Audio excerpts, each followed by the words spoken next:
ہمارے پاس ولایت کی خبر آئی. اب علی کا نام سمبل بن گیا، علامت بن گیا. رسول 1,24,000 ہے اور سب رسولوں کو آپ کو ماننا ہے، مگر سب کے نام بھی آپ کو نہیں معلوم ہے. خالی یہ عقیدہ رکھنا ہے کہ اللہ نے رسول بھیجے. خالی یہ عقیدہ رکھنا ہے کہ آپ نے رسول بھیجے، لیکن ایک رسول کے نام میں 1,24,000 نام چھپے ہوئے ہیں. جی اگر آپ نے یہ کہہ دیا کہ اشہد ان ابراہیم خلیل اللہ، تو یہ تو معلوم ہوا کہ ابراہیم کو مانتے ہیں آپ. یہ کہاں سے پتا چلا کہ آپ موسیٰ اور عیسیٰ کو ہی مانتے ہیں؟ اگر آپ نے کہہ دیا اشہد ان موسیٰ کلیم اللہ، یہ تو پتا چلا کہ حضرت موسیٰ تک آپ مانتے ہیں. یہ کہاں سے پتا چلا کہ حضرت عیسیٰ اور ہمارے رسول کو ہی مانتے ہیں؟ اگر آپ نے کہہ دیا اشہد ان عیسیٰ روح اللہ، بات ٹھیک ہے، مگر یہ کہاں معلوم کہ آپ حضرت کو ہی مانتے ہیں؟ لیکن جب آپ نے کہا اشہد ان محمد رسول اللہ،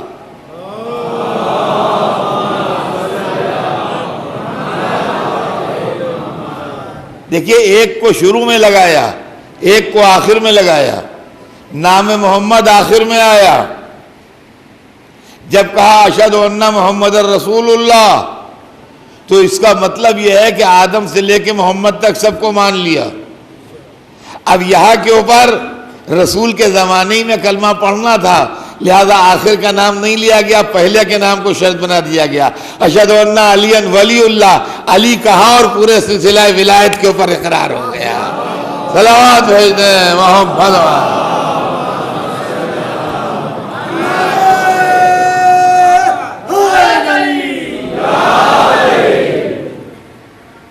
ولایت علی،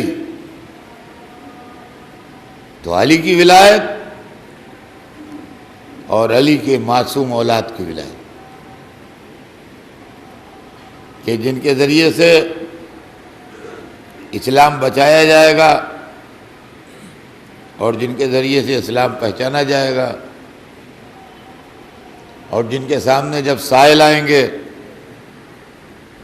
تو اپنا دامن مراد بھر کے لے جائیں گے، اور جب اسلام پر کوئی مصیبت پڑے گی تو یہی اسلام کی گتھیوں کو سلجھائیں گے. عزیزان گرامی، عام طور سے ہمارے بچے، ہمارے نوجوان واقعات کربلا سے واقف ہیں، یا مجالس میں جو واقعات مولا علی کے بیان ہوتے ہیں ان سے واقف ہیں. اس کے علاوہ واقفیت تھوڑی کم ہے،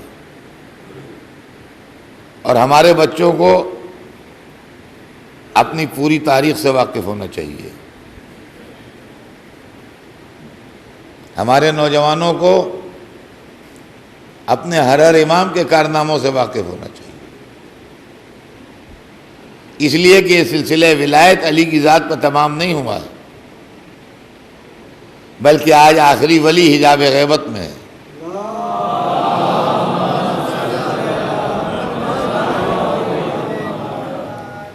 اور دنیا کے نظام کو جو دن بدن ابتر ہوتا جا رہا ہے اور جو دن بدن بربادی کی طرف بڑھ رہا ہے اور جو دن بدن دہشت گردی کی طرف بڑھ رہا ہے، کسی کا انتظار ہے، کسی کا انتظار ہے.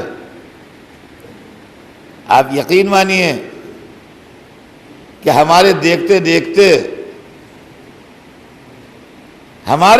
دیکھتے تاریخ تو بڑی لمبی ہے، اس کی کہانی تو بڑی لمبی، لیکن ہمارے دیکھتے دیکھتے کتنی تھیوریاں بدل گئیں اور کتنے نظریات تبدیل ہو گئے۔ ایک زمانے میں لوگ کہتے تھے کہ غریب ملکوں میں مار دھاڑ ہے، فساد و خونریزی ہے، اس لیے کہ کھانے کو نہیں ہے، جو پیسے والے ملک ہیں وہاں آرام ہے، دیکھیے سکون ہے۔ آج کہیں سکون نہیں ہے، آج کہیں سکون نہیں ہے، آج ہر جگہ خطرے موجود ہیں۔ اگر آپ لندن میں ہیں تو آپ خطرے سے خالی نہیں ہیں،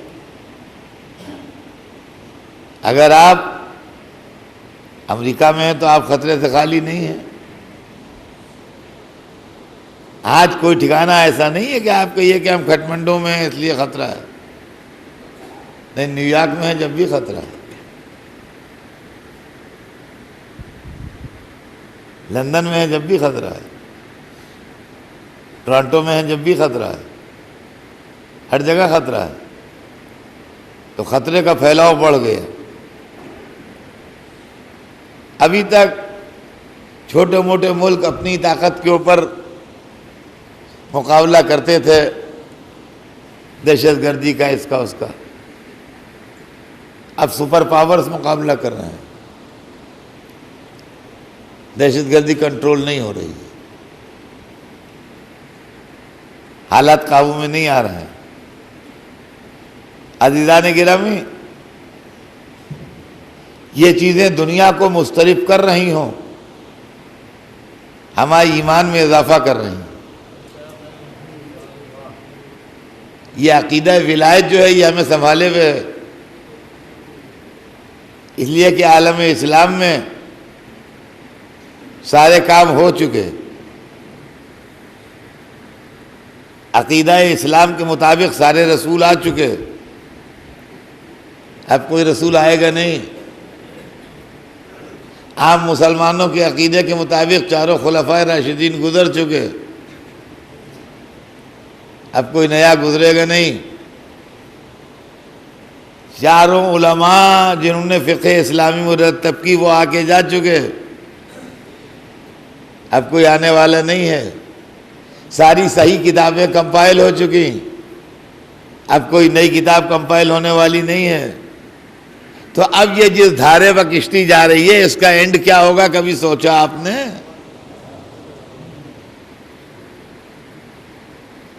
دن بدن مذہب کی رسوائی بڑھتی جا رہی ہے، دن بدن اسلام پر اعتراضات بڑھتے جا رہے ہیں۔ آپ کب تک اپنے مولویوں کی تقریروں سے نوجوان نسلوں کو قابو میں رکھیے گا؟ کب تک ان پر کنٹرول کیجیے گا؟ ایک دن یہ آپ کے کنٹرول سے آزاد ہو جائیں گے، پھر مذہب کا فیوچر کیا ہوگا کبھی آپ نے سوچا؟ سوائے ہمارے اور کسی کے پاس اس کا جواب نہیں ہے کہ ہماری پرانی کتابیں جو سینکڑوں سال پہلے لکھی گئی ہیں اس کے اندر آج کے واقعات کی منوان خبر ہے۔ ایسا نہیں ہے کہ ہم گھبرا رہے ہیں یا بوکھلا رہے ہیں یا مذہب کے فیوچر سے ہم مایوس ہیں، ہم مذہب کے فیوچر سے مایوس نہیں ہیں، اور سہارا دینے والا یہی عقیدہ ولایت،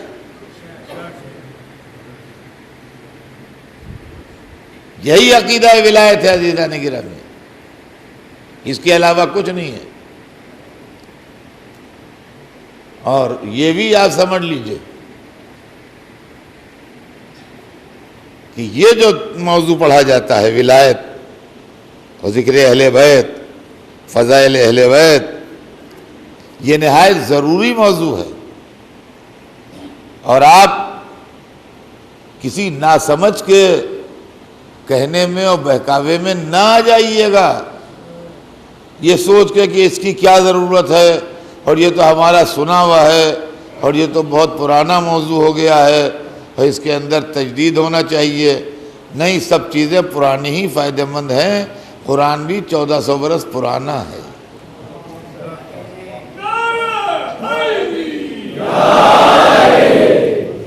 اس لیے کہ اعمال کردار سازی کرتے ہیں، لیکن اعمال ڈیفنس نہیں کر پاتے. ڈیفنس یہی کرتا ہے عقیدہ ولایت. ڈیفنس جو کرتا ہے وہ یہی کرتا ہے، جس کا نام عقیدہ ولایت. اس لیے کہ رسول نے خبر دی ہے کہ یہ دنیا جب ظلم و فساد سے بھر جائے گی تو ہمارا قائم آ کے عدل کی حکومت قائم ہے.